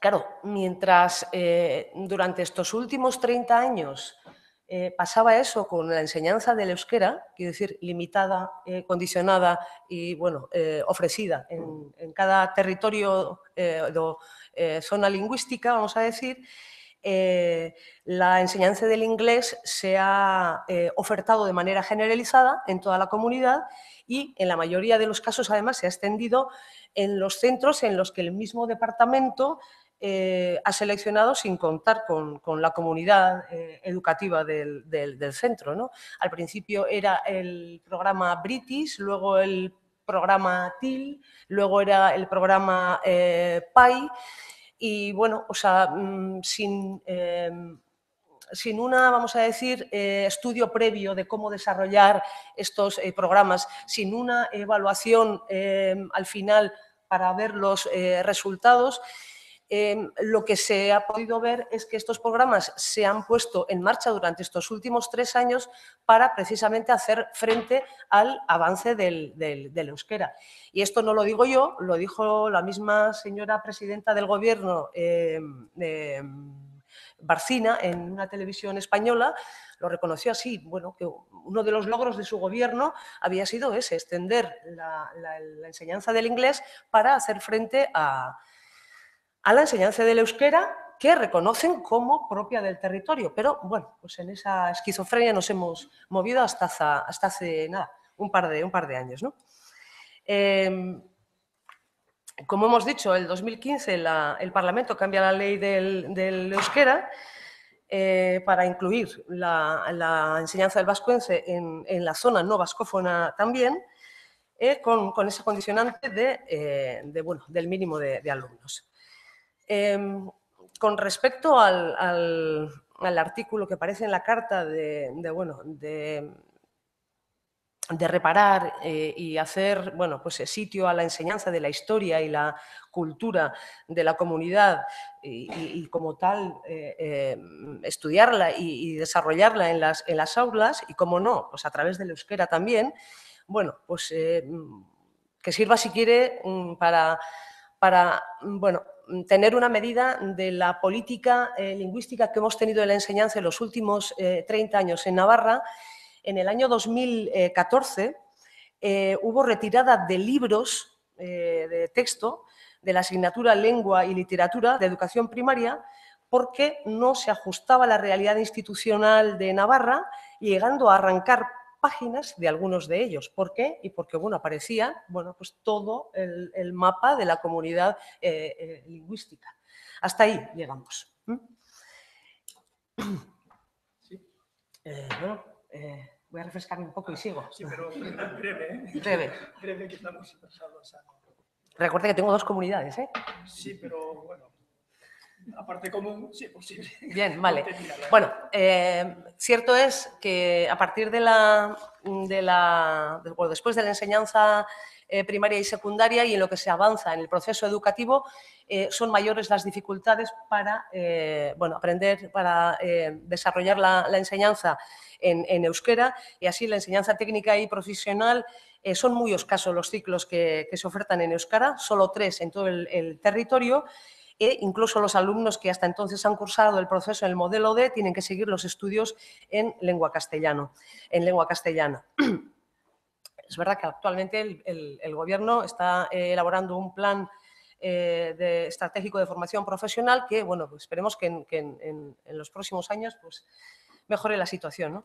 En cuanto a la universidad, bueno, las titulaciones ofertadas por la universidad pública, no existe una oferta mínimamente coherente y de calidad, y esto crea una situación claramente discriminatoria para con el alumnado que llega a la universidad habiendo realizado el bachillerato en el modelo en euskera. La realidad es que después de 30 años de existencia solamente se garantiza un grado, una titulación en euskera, que es el de magisterio, a pesar de que el 30% del alumnado del primer nivel son bilingües, ¿no? Sí que se ha avanzado en impartir algunas asignaturas en euskera en los últimos años, pero insisto en que no existe una oferta pues coherente y de calidad, y ahora parece que se está desarrollando también un plan pues eso, de cara al futuro. En cuanto a la enseñanza de adultos, bueno, pues existe un euskaltegi o Centro de Enseñanza de Euskera a Adultos del Gobierno de Navarra, creado en 2002, pero durante los últimos 40 años, euskaltegis de iniciativa popular han garantizado la enseñanza de la lengua o el aprendizaje de la lengua a adultos, ¿no? Entonces, es verdad que en los últimos, vamos a decir, 10 años, y poniendo como excusa, como razón, como justificación la crisis económica, bueno, pues la línea de ayudas decreció enormemente hasta llegar a cero, y han tenido que trabajar estos centros en condiciones muy precarias. Y ahora, a partir del 2015, parece que va a ser nuestro año de referencia en lo sucesivo, pues bueno, se ha reabierto, vamos a decir, la línea de ayudas, doblando, ¿no?, las cantidades que se han estado barajando durante los últimos años. Y hasta ahí, de momento. En cuanto a la comunidad navarra, no sé cómo lo hago después con la comunidad autónoma vasca, lo dejo, no sé. No sé si no lo puedes sintetizar, pero tendría que ser en 2-3 minutos, ¿no? É que, lamentablemente, non temos tempo para unha exposición detallada dos modelos lingüísticos de cada comunidade, nin, por suposto, dos logros ou problemas que está habendo, non? Entonces, estamos así como estamos. Todos vemos cal é a realidade, non dá para moito máis. Eu non sei se o modelo da comunidade autónoma vasca, eu calculo que vai na mesma línea, quizás simplemente a valoración é un pouco distinta, non? A mellor podemos sintetizar eso, y limitando a parte, eso sí, ¿no? A parte de ensino obligatorio, deixando a educación de adultos y todo eso. Bueno, sí es posible, Garbiñe, en la comunidad autónoma vasca, el artículo 10, en cuanto a lo que es la educación primaria y secundaria, está claro que se cumple, ¿no? Existe una ley del 1993 de la Escuela Pública Vasca, donde todos los alumnos y alumnas deberán conocer las 2 lenguas oficiales una vez finalizada la etapa de educación obligatoria. Eso es lo que marca ahora mismo el devenir de la enseñanza en la comunidad autónoma vasca. Lo cierto es que, bueno, en este momento las evaluaciones lo que están demostrando es que los 3 modelos que ahora mismo están, los modelos lingüísticos que funcionan en la comunidad no llegan a cumplir ese objetivo, ¿no? Y aquí, pues lo mismo, en lo que avanzamos en el proceso educativo, aparecen cada vez más problemas para cursar la enseñanza en euskera, lo mismo en la profesional como en la universitaria y grados superiores. Perfecto. Gracias, Garbiñe. Recuperamos a Adrián. ya sabría, ¿verdad? Por el País Valenciano, Comunidad Autónoma de Valencia, cuando queiras. I després acabamos con Valentina, com estava previst. Molt bé, doncs en primer lloc agrair als organitzadors haver-nos convidat, haver convidat l'Escola Valenciana a participar en aquest fòrum de debat, perquè em sembla molt interessant. Escoltant a la companya veig que molts dels problemes d'estratègies de determinat partit polític doncs sembla que es reparteixen a altres territoris també, perquè el País Valencià, malauradament, en moltes males praxis de política lingüística, en aquest cas a nivell educatiu, doncs ens sentim molt identificats en el cas de Navarra, que comentaves, de plantejar el cas de la comunitat navarresa. Doncs no res, en el cas del País Valencià jo sí que intentaré dividir la intervenció en dues parts. En un primer lloc, centrar-me més en el perquè sí que hi ha una clara diferenciació entre els anys, en aquest cas, fins a 2015, fins que hi ha un canvi de govern a la Generalitat Valenciana. I això és un canvi de govern que no es produïa des de fa 20 anys, és a dir, el Partit Popular havia governat 20 anys el País Valencià i, per tant, això, els canvis que s'han produït des de juny-juliol de 2015 fins a l'actualitat han sigut notoris com per a poder fer una diferenciació en aquestes dues fases. En primer lloc, centrant-nos en què és l'apartat de l'educació infantil i primària i secundària, és l'apartat A, B i C de l'últim informe. En l'últim informe, en el quart informe aquest de la Comissió d'Experts de la Carta, doncs, d'alguna manera el que venen a dir, no llegiré evidentment perquè a banda que ho tindreu a mà perquè és públic aquest informe, doncs és massa llarg, doncs el que sí que, d'una manera resumida, el que sí que afirma és que hi ha un compliment parcial d'aquests articles, d'aquests apartats. Doncs bé, per resumir-ho molt, aquests compliments parcials, l'informe d'experts el que fa és argumentar que insta, millor dit, a les autoritats a que l'ensenyament de l'anglès, l'ensenyament plurilingüe que diuen en aquest cas, no siga en perjudici de la llengua pròpia, del català. Doncs, evidentment que és un dels problemes. És a dir, nosaltres no tenim, crec que és una sort que un president de govern o una presidenta diga les coses tan clares, encara que se li hagi escapat i hagi dit que ho fan per a agranar o escombrar a la llengua pròpia del territori, perquè malauradament és així. Vull dir, en molts casos, no vull ser taxatiu, però en molts casos és així. És a dir, hi ha una estratègia comú d'emprar un mètode d'ensenyament de llengües, com pot ser el plurilingüisme, per a bandejar la llengua pròpia, i això, tal com comentava la companya a Navarra, al País Valencià ha passat el mateix. Aleshores, sí, per emmarcar un poc, per si no ho sabeu, bàsicament el sistema educatiu valencià es regeix a partir d'una llei, que és la Llei d'Ús i Ensenyament del Valencià, que és de l'any 1983.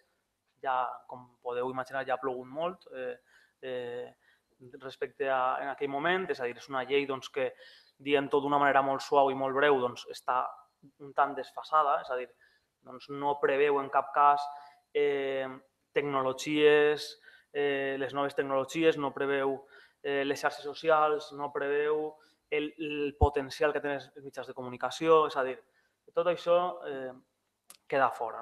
Aleshores, deia que aquesta llei d'ús i ensenyament del valencià el que fa és que hi havia perquè després explicaré per què comentava hi havia, perquè és en el nou decret, que és quan canvien aquests programes, el que fa és que hi ha diferents programes que són, en el cas de la nomenclatura, és el programa d'incorporació progressiva, el PIP, el programa d'immersió lingüística, PIL, i el programa d'ensenyament en valencià, PEV. Aquests tres programes són els que, entre cometes, podríem etiquetar com a programes en valencià. Després, el PIB, en el cas concret del PIB, té la característica de que té com a llengua base d'aprenentatge el castellà i inclou l'àrea de coneixement del medi com a natural, social i cultural en primària i dues àrees no lingüístiques en l'ESO en valencià. És a dir, que és en teoria, i dic en la teoria perquè en la pràctica ha fracassat o va fracassar, el PIB era un programa que estava pensat per a fer una incorporació progressiva a la llengua pròpia del País Valencià. Això no ha sigut així i els programes aquests es van estancar, és a dir, alguns ho van emprar com una excusa, no hi havia una obligació d'avançar nivells, d'avançar hores lectives en valencià i això va fer que molts centres que no volien realment fer la docència, prendre com a llengua vehicular el català, doncs es van recloure en aquests programes. Després també tenim els programes en castellà que bàsicament són el PEC i després ja s'anomenaria el PPEC, Programa d'Ensenyament de Castellà, el Programa Plurilingüe d'Ensenyament de Castellà, que fou quan en el decret del 2012 l'última consellera d'Educació del Partit Popular, amb aquesta intenció del plurilingüisme, d'afegir un suposat plurilingüisme,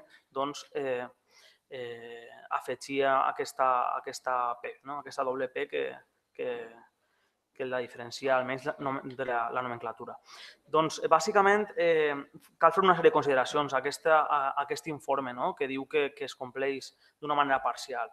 En primer lloc, nosaltres, l'entitat Escola Valenciana, ja vam dir que aquest decret, el decret de 2012, que eliminava, com ja he dit, aquest programa, el PIB d'incorporació progressiva, i els altres programes, el que feia era simplement fer dues línies, clarament, PPEC i PPEV, Programa Plurilingüe d'Ensenyament de Castellà, Programa Plurilingüe d'Ensenyament de Valencià, el que feia era que marginava el valencià directament i no assegurava una competència en anglès. És a dir, suposadament, això de plurilingüe era per a afegir una tercera llengua, en aquest cas l'anglès, però evidentment no ho feia. Evidentment, el programa que sí que feia que els alumnes acabaren la seva etapa educativa obligatòria amb un domini equilibrat entre el castellà, el català i un domini mínim d'una tercera llengua, en aquest cas l'anglès, evidentment era el programa plurilingüe d'ensenyament en valencià. I això està constatat amb fets i amb dades i ha estat escrit i reescrit i no cal insistir en aquest sentit. El que sí que m'agradaria insistir és en aquesta contradicció de programa plurilingüe d'ensenyament en castellà. Per què? Doncs perquè nosaltres considerem que, suposo que com molts o gran part de les persones que estem ací, d'entitats que estem ací, doncs que per a elaborar un decret de llengües o una llei de llengües, en aquest cas a l'ensenyament, el que cal també és veure en quin context s'aplica aquesta llei. És a dir, si el context és d'una plena normalitat de la llengua pròpia o si no, o si, com és el cas, per contra, és un context de minorització de la llengua i, per tant, cal partir de l'arrelament al medi, de l'arrelament a la llengua pròpia i a partir de la llengua pròpia aprendre i aprendre una tercera llengua. En aquest cas, s'ha constatat en diversos informes de sindicats, de treballadors i d'entitats cíviques com la nostra que aquest programa de plurilingüe en castellà era una tautologia, és a dir, no tenia cap trellat ni el nom ni la seva aplicació. Aleshores, perquè ens fixem en una altra dada, perquè aquests fets mai no van sols, sempre van acompanyats, les polítiques aquestes planificades, al nostre parer d'extermini, perquè és una política, podríem parlar fins i tot de lingüicidi, és a dir, sense por a equivocar-nos, perquè si aquests fets d'atac, de minorització planificada a la llengua pròpia els vas sumant i els vas explicant uns al costat dels altres i veient la relació que hi ha un al costat de l'altre, doncs te n'adones que aquestes coses per casualitat no passen i ahir hi havia una estratègia, evidentment, planificada per dir-ho d'una manera més planera, les línies en valencià havien creat, i això no ho han dit en obert, però sí que ho han dit almenys a persones que ho han arribat a dir públicament, a terceres persones, les línies en valencià, d'alguna manera, segons ells, estaven creant menys persones, alumnes, que després se formen ja amb el seu criteri propi, que no anaven en el que el Partit Popular ha estat creant al País Valencià durant 20 anys. Doncs una sèrie d'alumnes, això amb un, no m'atreviria a dir pensament únic, però sí amb un menysteniment i amb un menyspreu cap a la llengua pròpia, cap a la llengua del país. I això s'explica, per exemple, com l'any 2014 ja vam advertir que per al curs següent, és a dir, 14-15, perillaven 151 unitats educatives, és a dir, aules en valencià, a 135 escoles públiques de 17 comarques diferents i que això suposaria, a més, el tancament de 6 escoles públiques en valencià. Per contra, és a dir, a la vegada, la Conselleria obria més unitats en l'ensenyament privat concertat en castellà, perquè al País Valencià sí que existeix a grans trets, i resumint-ho molt, aquesta dualitat entre una preeminència molt forta a l'ensenyament públic en valencià i a l'ensenyament privat concertat i al privat en general en castellà. En general, ja dic, no al 100%. Aleshores, el que sí que clamava al cel era veure com hi havia unitats de valencià, de línia en valencià, que eren tancades i, per tant, els fills, els alumnes aquests, eren obligats a passar a la línia en castellà. Estem parlant d'una aula, per exemple, de 10 alumnes, com estaven per baix de la ràtio d'alumnes, haver de passar a la línia en castellà per obligació. I, per contra, amb un o fins i tot 2 alumnes, hi hagué un cas que arribava als tribunals, vam dur als tribunals i vam guanyar. Evidentment, el mal ja estava fet perquè la sentència va eixir, evidentment, 3-4 anys després i el mal ja estava fet, els alumnes ja havien acabat l'etapa i ja no pogueren gaudir d'aquesta victòria, però el que vull dir és que amb dos alumnes sí que varen mantindre una línia en castellà, per exemple, perquè veieu com això sí que la ràtio no importa, és a dir, no importava, per això dic aquesta diferenciació abans de 2015. Pel que fa als percentatges, que sí que em sap greu no poder projectar-los o no poder, perquè això llegint o projectant-ho es veu molt més clarament, el Sindicat de Treballadors de l'Ensenyament al País Valencià, l'STPB, l'any passat va elaborar, fa uns mesos va elaborar un informe que es titula El valencià a l'ensenyament, informe 2016, que és molt interessant perquè compara la situació de l'ensenyament valencià i tant si són de titularitat pública com si són de titularitat o gestió privada. I entre el 2011 i el 2016, és a dir, amb 5 anys de diferència. Doncs amb aquest informe, que són dades extretes del Ministeri d'Educació i de la Comissió d'Educació anterior, és a dir, no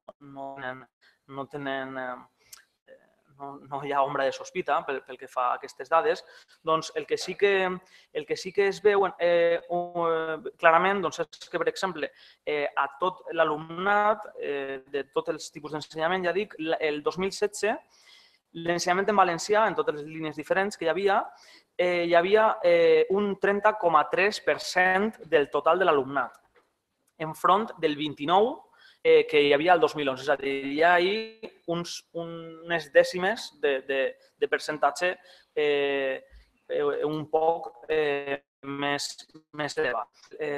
L'alumnat escolaritzat en castellà, en la línia en castellà, representava un 69,7% l'any 2016, 31% l'any 2011. És a dir, també es veia en cas contrari una regressió en aquest sentit. En aquest sentit, les dades generals que donen aquest informe interessant és que podem dir que l'any 2017 3 de cada 10 alumnes s'escolaritzen en programes d'ensenyament en valencià, quasi 6 de cada 10 alumnes s'escolaritzen en programes que incorporen alguna assignatura en valencià i poc més d'un alumne de cada 10 només estudia el valencià com a assignatura. Quant en queda més o menys? Nada. Ja està? Estamos fora de temps. Val, doncs no res, per fer un poc la conclusió, perquè sí que és cert que m'he quedat només a l'ensenyament primari i secundari i em faltaria també parlar de la universitat, però vaja, el que sí que podem observar doncs, és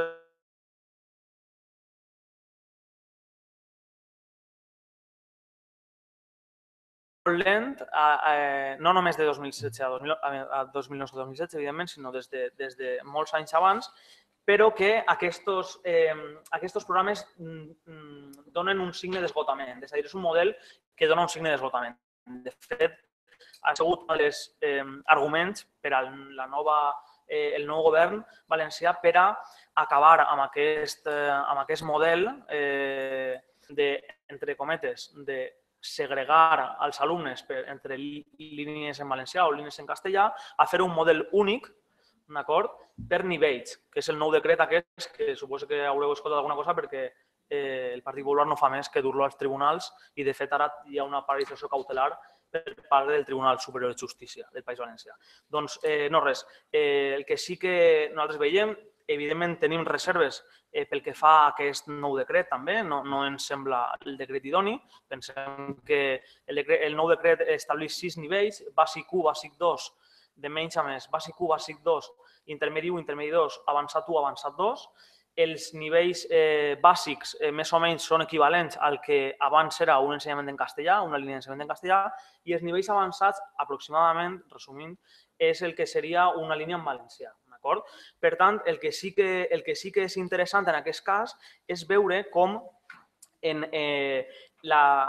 això ja ha sigut una opció de la conselleria, el que sí que ha fet és, en lloc de dictar o dir quins centres han de ser els que van en un nivell o en un altre, ha donat aquesta decisió als consells escolars. Han sigut els centres els que han triat el nivell de llengua que volien, i el que sí que és interessant en aquest cas és destacar que les xifres d'alguna manera avalen aquesta nova política. Molt resumit, per tancar, perquè estic fora de temps, els 3 nivells més alts de llengua, és a dir, els 2 avançat 1, avançat 2 i intermedi 2, sumen el 69% del total dels centres. Després, més del 62% dels centres han decidit avançar des del nivell en el que estaven, és a dir, tenien un nivell inferior al que ara tenen o tindran. Depèn de si la justícia espanyola té a bé deixar aquest decret o no.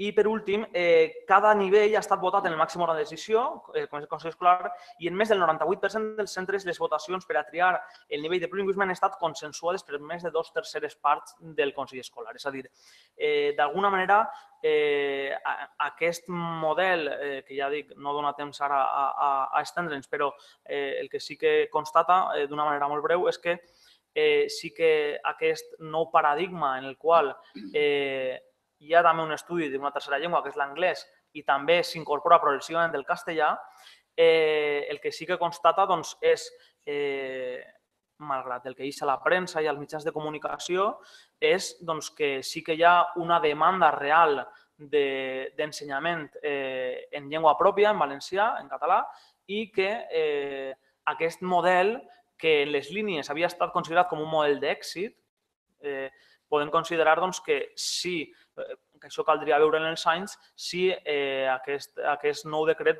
acaba de funcionar o no. Però bé, això ja correspondria a un posterior informe. Muy bien, gracias, Adrià. Rematamos con Valentina Formoso, que nos hablará de la situación en Galicia. Ben, primeiro de nada, agradecer o convite para que explique aquí o caso do galego. Vou tentar ser moi breve, primeiro porque estou forísima de tempo, ademais porque aquí despois é mellor deixar tempo para o debate, que hai xente que coñece a casuística do galego e que pode achegar moitas cousas. O máis destacado do artigo 8 da Carta referida á educación para o galego é o incumprimento desde 2010 de prácticamente todos os compromisos asinados. Case nada mudou desde o 2013 e xa no cuarto informe que é do período 10-13, se destacou o non cumprimento da Carta no ámbito educativo. Entón, ese é o resumo máis grande. O atranco principal neste período ven pola legislación que regula as linguas no ensino, é dicir, polo decreto 79/2010, o que denominan decreto do plurilingüismo.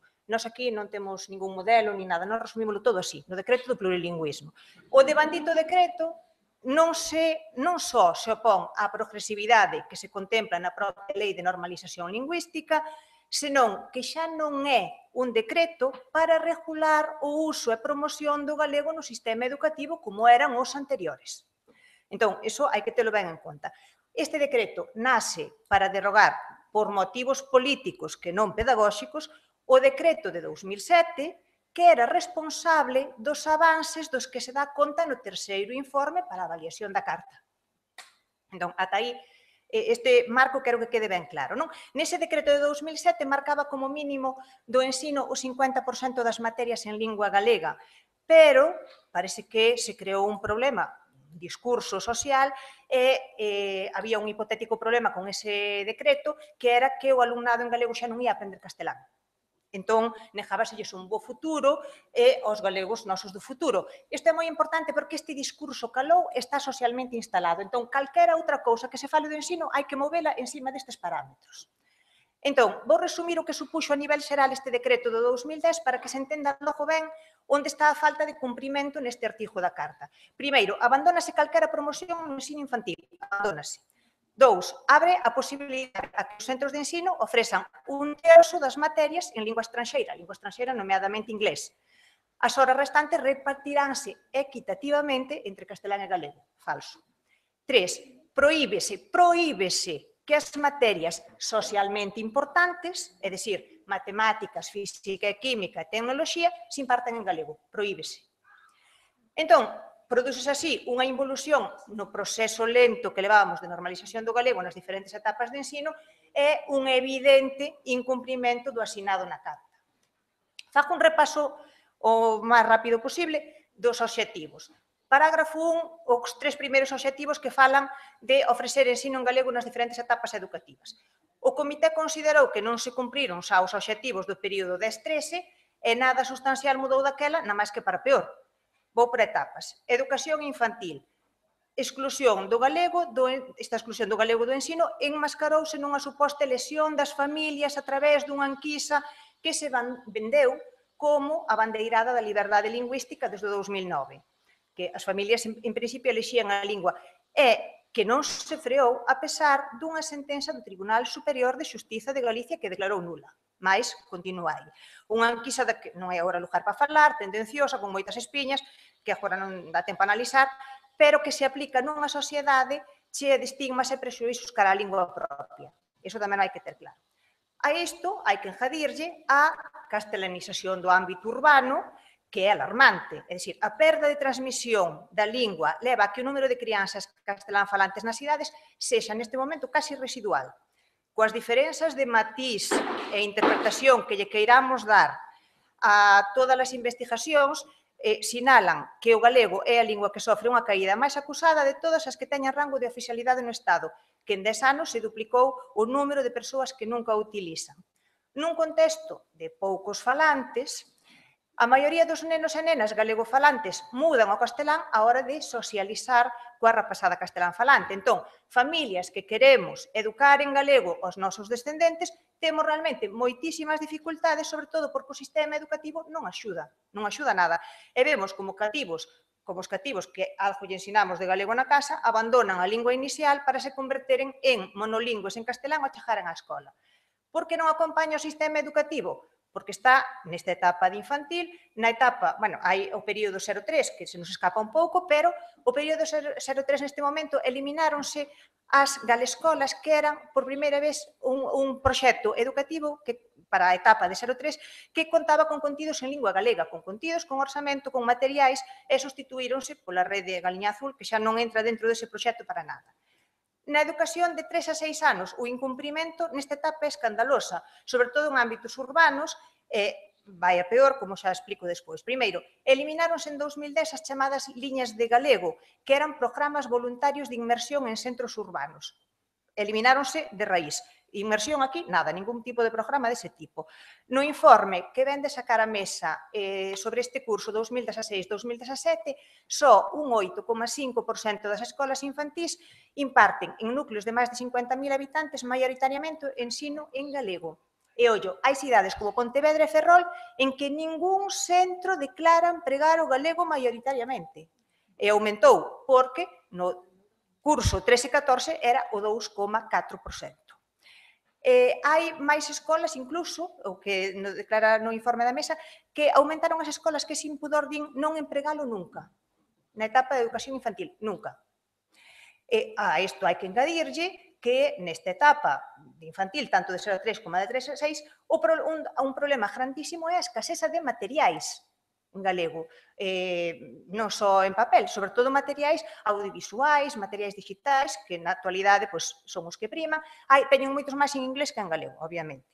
Pero na etapa de infantil temos aínda unha novidade, por iso digo que imos a peor de irmos cara a algún sitio, que é que agora se vai implantar o trilingüismo en infantil. Eso foi a última promesa electoral e a última noticias que temos é que agora tamén imos ao 33% en educación infantil, ata os 6 anos. Educación primaria. Limítase ao máximo dun 50%, limítase, do 50% a materias a impartir en lingua galega, pero o obxectivo é que, en realidade, non se pase do 33%, porque o que se promoven son os centros plurilingües, nos que se poida chegar a 1/3 das materias en inglés. Nos primeiros anos, curiosamente, moitísimos centros, sobre todo os centros concertados urbanos, a materia que escollían para dar en inglés era o coñecemento do medio daquela, hoxe se está dividido en ciencias sociais e naturais, que era a que obrigatoriamente se impartía antes en galego. Esa pasou a ser science, deixou de ser coñecemento do medio. Logo, sobre todo no ensino público, foi variando e a materia que máis se está poñendo é a educación plástica, educación artística plástica. E, con todo, poden chegar a ter ata 3 materias en inglés, é dicir, 8 horas. As matemáticas, por suposto, que é a materia de prestixio, obrigatoriamente deixa de ser en galego, como era desde 2007, e pasa obrigatoriamente a impartirse en castelán. Continuamos ca educación secundaria nesta mesma liña. Ademais das matemáticas obrigatorias en castelán, a física e a tecnoloxía, que se imparten en secundaria, e repártese o resto ao 50%. Pero, claro, ese reparto ao 50% faise, en teoría, nos centros, deixase escrito no proxecto lingüístico de centro, que é un papel que pode con todo, pero realmente o que se promoven son os centros plurilingües e as seccións bilingües, nos que se imparte unha ou máis materias lingua estranxeira, nomeadamente inglés. A que nos leva isto? Que, aínda que haxa algunhas materias nas que se di ou ás veces quérese e inténtase dar en galego, hai un problema que non hai materiais. As editoriais non lle interesa sacar libros de texto en latín se hai 2 centros que dan latín en galego ou en filosofía, é dicir, ese problema está aí, engadido a toda a casuística maiores que temos.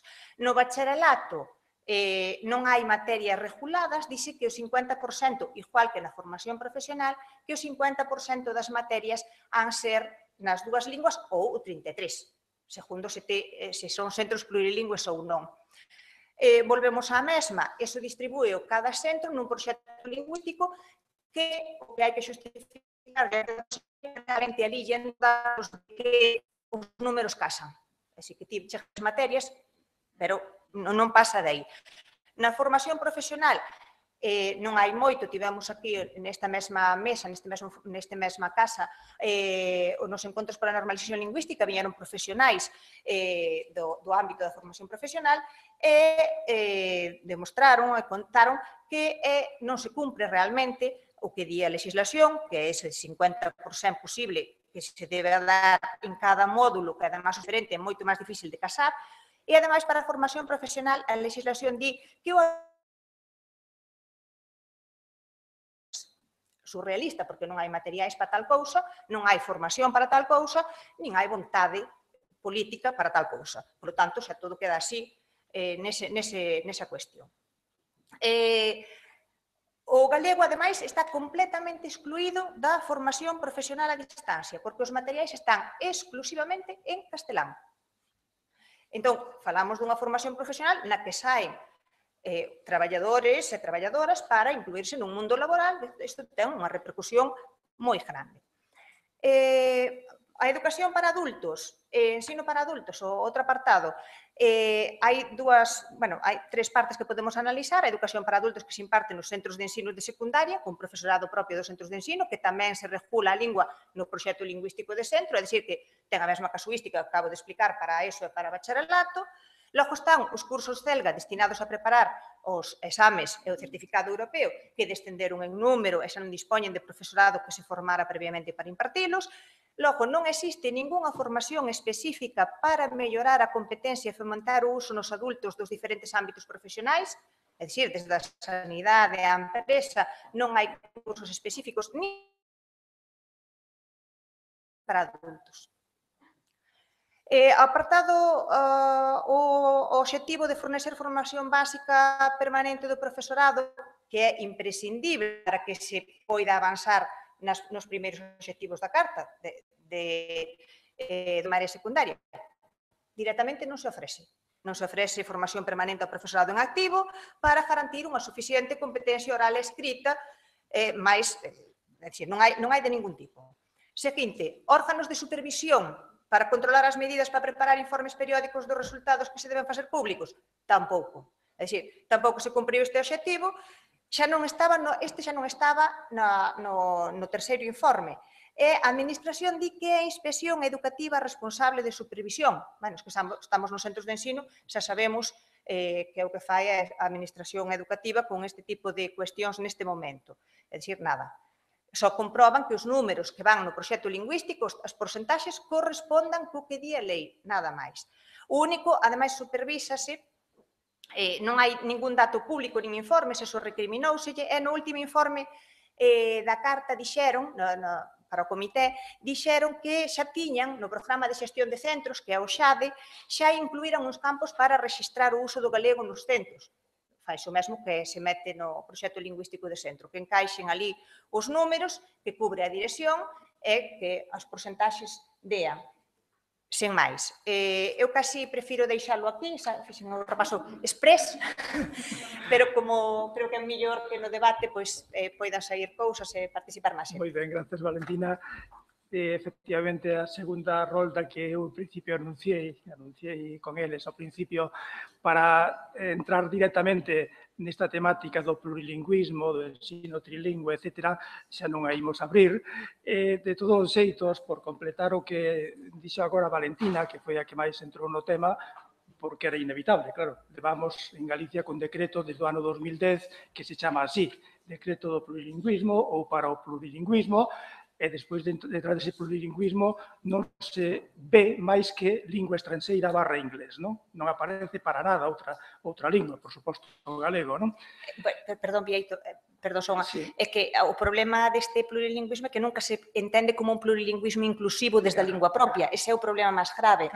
Plurilingüismo significa que os nosos nenos e nenas aprendan inglés para seren cidadáns do mundo e do futuro. E o galego, en realidade, estorba. Ese foi o discurso social que se lanzou e sobre que está asentado todo isto. O galego estorba neste promoción. Claro, totalmente de acordo. É simplemente o engadido que me ia referir, porque ti anunciaches que para o curso que ven xa se vai trasladar tamén esa oferta plurilingüe á etapa 3-6, e iso está regulado xa no DOGA. Iso saiu, penso que o día 1 do mes de xuño deste mes no que estamos agora, non? Cos mesmos requisitos que para as outras etapas educativas. Entón, iso é un proceso claramente, abertamente, de sustitución lingüística, descarado, porque se hai linguas que, aparte de ser instrumentais, porque todas teñen que ser instrumentais, deben ter a característica de ser vinculares, se pretendemos que os alumnos, os nenos, as nenas, os pequenos, ainda non son alumnos desa idade moitas veces, non? Se vinculen nunha macrolingua, a posibilidade de que acaben volvendo, recuperando, incorporándose, sentindo propia unha lingua que non lle é tan útil, é prácticamente cero. Ou é dunha militancia e dun compromiso que está máis alá do normal e do imaginado, non? Eu quería rematar isto e abrimos ao coloquio con co público, con vosco que estades aí, porque tiña aquí recollida a consideración xeral H do informe do Comité de Expertos que se fai eco destas cousas que estamos comentando, non? Di en castelán, en el terreno de la educación, cierto número de comunidades autónomas con lenguas cooficiales han introducido, están en vías de introducir la educación trilingüe. La oferta de este modelo no debería afectar negativamente a la oferta educativa en lenguas regionales o minoritarias, etcétera, etcétera. Además, para muchas lenguas faltan informes que evalúen las medidas tomadas y los avances realizados en la enseñanza en lenguas regionales o minoritarias. Bueno, como recomendación 5, que se continúe garantindo que a oferta de educación plurilingüe non afecte negativamente a protección e promoción das linguas regionais ou minoritarias. Que interpreto eu con isto? E, ademais, concordo, que xa se dá como algo inevitable ese camiño cara a educación trilingüe, non? Trilingüe, ou, ao mellor, no aranés, que sempre queda aí un pouco escondido, non? Se non sería trilingüe, porque trilingüe xa é que as linguas oficiais, non? Habría que engadir, sería cuatrilingüe. Entón, eu seguramente iso é inevitable. Hai comunidades nas que tenen capacidade para resistirse con máis potencia, non? En Cataluña, no País Valenciano parece que non tanto, porque xa están por aí amagando. En Baleares sobrevivistes puntualmente, pero calculo que en algún momento volvedes atrás.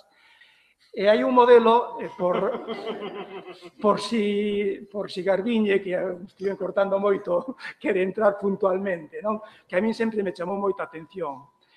É un modelo experimental, trilingüe, vasco, experimental. No País Vasco, aparte deses modelos ordinarios que Garbiñe nos explicou moi ben para a Comunidade Foral de Navarra e que se corresponde, máis ou menos, co que se oferta tamén na Comunidade do País Vasco, aparte diso, hai desde algún tempo, ou puxos en marcha, tiño a sensación de que neste momento está aí parado, un modelo experimental trilingüe. Pero que ten diferenzas moi notables se o comparamos con noso, co de Galicia. Noso, eu aquí falo desde Galicia tamén, non? Mira que se echa son moderador. O modelo plurilingüe de Galicia, como vemos, arrancou de primeiro de primaria e vai agora baixar o 3-6, vale? No País Vasco, nese modelo experimental, empezabas en cuarto de primaria, non é unha tontería, non é irrelevante, de primeira a cuarto van 3-4 anos, non? E se agora baixamos a 3 anos, pois van 3 máis. E non sei se en cuarto de primaria os nenos, as nenas, teñen xa unha identidade lingüística perfectamente definida, se saben, bueno, se están vinculados afectivamente, emotivamente, ambientalmente a unha lingua que pode ser a propia do territorio, ou non, pero pode ser, polo menos esa, non? Pero que está claro que aos 3 anos non hai tal vinculación. E se aos 3 anos se nos invita a ir a un modelo plurilingüe, iso é unha invitación que, ademais, vai levar consigo que moitas familias, moitos pais e moitas nais, debido a esta visión que navega por aí, non? Chea de complexos e de estigmas, vai levar a moitas familias galegofalantes, no noso caso, a que traten de situarse xa na lingua dominante, no castelán, e se algún pode xa no inglés, non? Coa idea maravillosa e que todos os países aceptamos de facerlle o favor e facilitarlles o tránsito pola vida e a incorporación á vida social aos nosos fillos. Entón, ese debate, eu creo que está aí, non é para hoxe, obviamente, non é para aí, pero eu creo que habría que botar man disto que reclama o Comité de Expertos, que iso non entorpeza, que non vaya en contra da lingua, da lingua histórica, identitaria, propia, como lle queiramos chamar, do territorio en cuestión, non? Porque, senón, o camiño está claro, está expedito, está aberto, non? É dicir, que é moito máis fácil todos en inglés. Para que outra cousa, non? O tema de Calvet, que seguramente coñecedes todos, non? Das órbitas gravitatorias, non? De que esa tendencia centrípeta de ir cara ao centro, cara a macrolingua, non? Cara ao que el chama hiperlingua, bueno, é que este é unha cousa natural, non? Imos cara aí. A tendencia é ir cara aí. vir cara aos que andamos navegando aí por as periferias é moi complicado, non? Hai que navegar contra a corrente, hai que nadar con moita forza. Entón, ese debate está aí e eu creo que debemos prepararnos para él, non?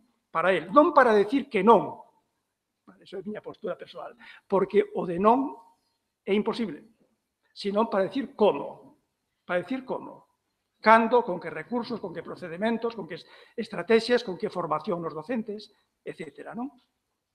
Que non nos leven a este papanatismo de que, bueno, canto. Perdón, dous as palabras aquí, desde aquí, había, ti tiñas pedido intervención, despois alá no fondo, sí, ti. Aquí diante, perdón, que tiña primeiro a palabra.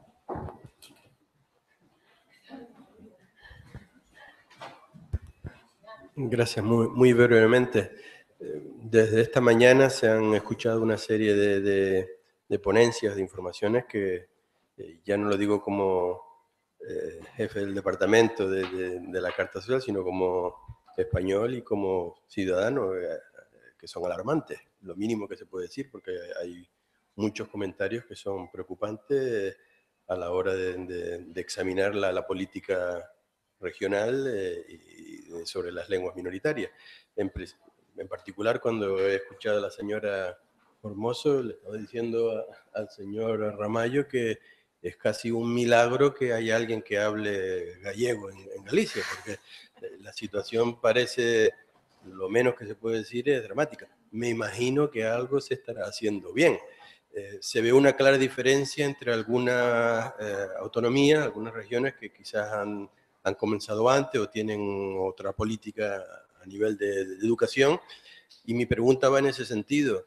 ¿Hasta qué punto ustedes tienen posibilidad de intercambiar entre ustedes las experiencias y los conocimientos que tienen después de una evolución, algunos anteriores, otros más recientes, sobre los resultados de vuestros progresos y de vuestras políticas en educación, en vuestras respectivas lenguas minoritarias?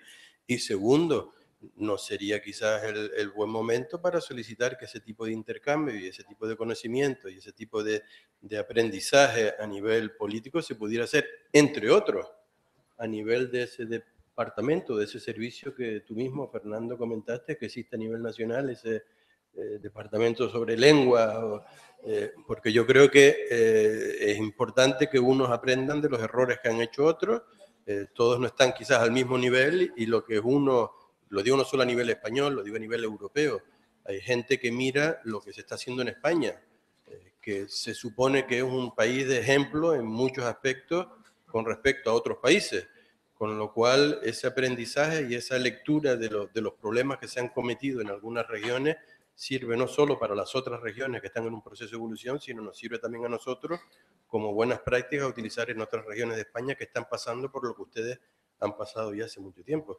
La verdad es que es un poco sorprendente ver la disparidad de las situaciones que hay actualmente en España. Al lado fondo, no sé, Tina, que sí, casi que interveña Romina, que le va esperando. Romina Valde, Prolingua, pero mamá de dous nenos, dos cativos de 5 e 8 anos. Cando na comarca de Compostela nos temos que organizar as mamás e os papás lingüistas que falamos galego para que a lingua das nosas fillas se respete na educación infantil e na educación primaria, podemos observar a gravidade da educación pública neste sentido.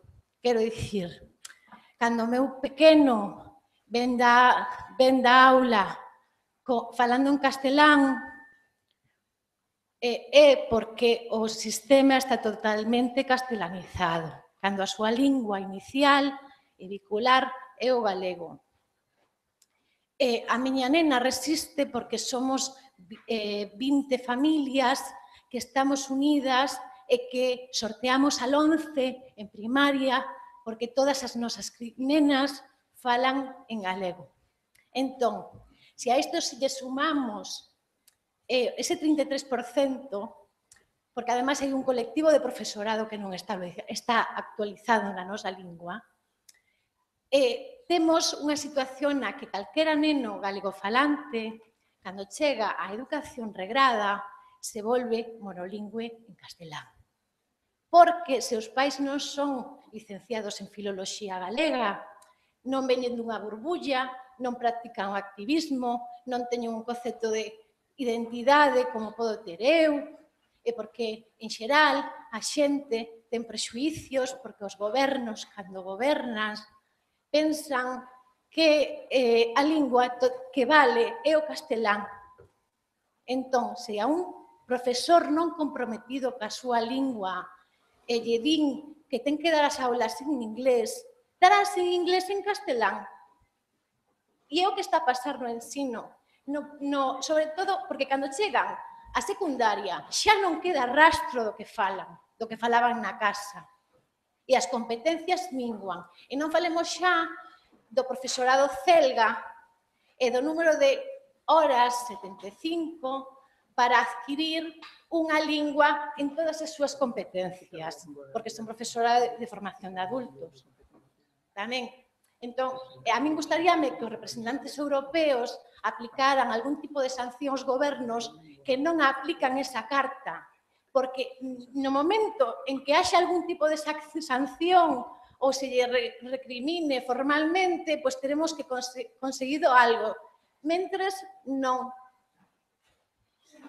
Gracias. Creo que temos 3 palabras, eu creo que podemos roubar como máximo 5 minutos, non, Fernando?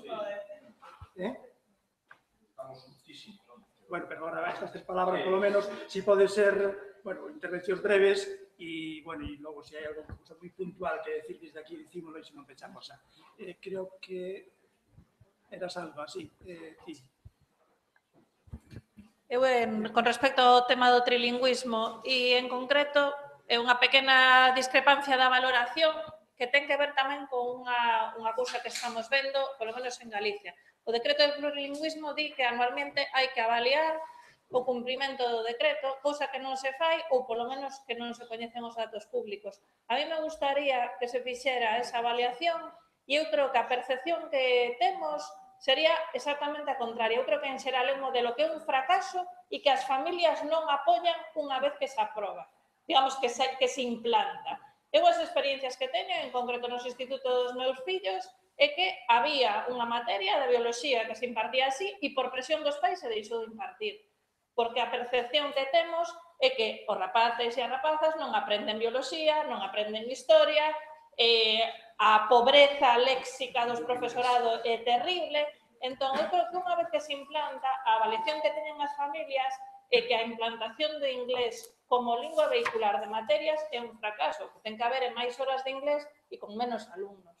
Pero non dar materias básicas noutra lingua que é digamos, un fracaso. E só unha anécdota para rematar. A miña sobrinha, aos 7 anos, lle daban a famosa Science en inglés, é unha nena galego falantes, e un día lle dixo a súa nai: mamá, como se di bones en galego? Non sabía decir a palabra osos na súa propia lingua e sabía en inglés. Entón, eso é unha absoluta barbaridade. Só un segundo, totalmente de acordo. O que pasa que, por desgraza, hai moitos pais que siguen demandando, é dicir, os que se dan conta desa realidade non son tantos, por desgracia. Porque estive preguntando por datos, son máis os alumnos que as familias. De feito, hai centros, directores que chaman a Consellería para solicitar ser centro plurilingüe pola presión das familias, que queren que o centro sexa plurilingüe porque iso dá caché ao centro e os rapaces teñen que aprender inglés. Entón, aínda que en algúns casos se vai vendo, por desgracia, aínda... Iso é a pregunta enta María. A proposta da... Ti has parlat da fragilitat de la lengua aranesa na súa, no sé, en el seu domini lingüístic. Doncs, quines són les propostes que, aprofitant era oficialitat de la llengua en l'Estatut nou de Catalunya. Quines proposes podets des del Consell General d'Aran entre canviar o revertir aquesta situació tan dramàtica, fràgil de la llengua? Molt ràpidament. La primera més urgent que se complisca la llei, simplement. És a dir, s'aprovà aquella llei en 2010 que no s'ha complit. Que hi hagi, bàsicament, diàleg i consens entre la pròpia Generalitat i el govern aranès, que són els que han competències per desenvolupar. I després volia fer una reflexió molt breu, perquè crec que el cas català és molt... és una bona il·lustració perquè representa 3 territoris, de fet haurien de ser 5, el que passa que n'hi ha 2 en què el sistema és pràcticament inexistent, però aquí tenim 3 casos de 3 models educatius completament diferents que només en un cas, que és el cas del Principat, és un model que ha permès avançar en la llengua, en coneixements, i no només en coneixements, sinó que l'èxit del model educatiu a Catalunya és, primer, pel consens, segons, per l'estabilitat que donen 30 anys d'un mateix model escolar i lingüístic, i això, per exemple, fa poc, un exdirector del Periòdico de Catalunya, precisament la persona que va implantar, que va promoure el periòdico bilingüe, és a dir, edició simultània en català i en castellà,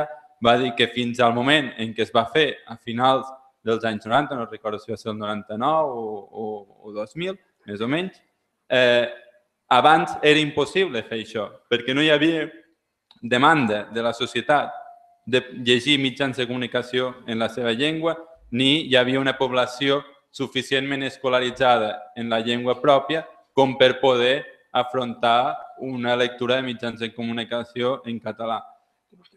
Sí, sí. Només era això, veure com els altres models es mouen en la resistència contínua davant les agressions pròpies i externes. Muy breve. No és un que respecte del problema de l'incompliment. Hi ha força casos on hi ha verdaderament una posició... No vull començar un debat polític ara, més hi ha força casos on hi ha una posició verdaderament agressiva d'un partit polític que coneixem bé contra les llengües. I quan el govern d'una regió és nas mans d'aquest partit polític i quan hi ha aquest tipus de desastres que ho hem mantingut avui. Gràcies. Molt breument. Estic totalment d'acord amb la necessitat de més interconnexió, aprendre els uns dels altres. Però posats a aprendre una cosa els uns dels altres, suggereixo que recordem una frase molt senzilla. El bilingüisme no existeix. El bilingüisme no existeix. Quan els meus alumnes em pregunten què és el bilingüisme, els dic, mireu, el bilingüisme sense adjectivació al darrere no existeix. Perquè es pot dir que Catalunya és bilingüe, com es pot dir que Madrid és bilingüe, hi ha un 30% de gent que diu que sap anglès i ja han fet congressos que diu Madrid, ciutat bilingüe, com es pot dir que això no existeix sense adjectivació. Què vull dir? Quan parlem de trilingüisme, tenim com a mínim 2 models d'educació trilingüe ara mateix. Hi ha un model que, en el fons, aquí és un model autocentrat, que considera que fem que els nostres alumnes aprenguin 3 llengües perquè volem que la nostra societat avanci la nostra societat posant les llengües dels altres al nostre servei. Aquest és el model que fan, per exemple, més en bilingüisme que en trilingüisme, que fan a Holanda, que fan a Dinamarca, que fan a Suècia, que fan a Noruega. posen l'anglès al seu servei, l'utilitzen quan creuen que l'han de fer servir, no de forma sistemàtica. Hi ha un altre model de bilingüisme o de trilingüisme que jo crec que se n'ha de dir colonial.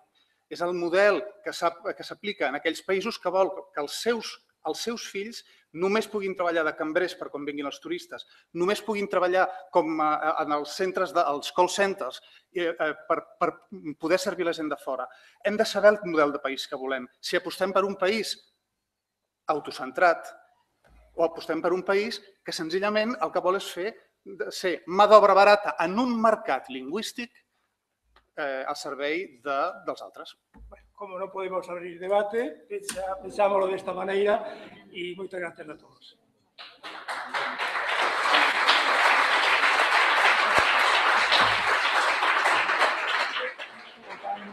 M'ha agradat molt això del vinculante. M'ha agradat molt. Instrumental.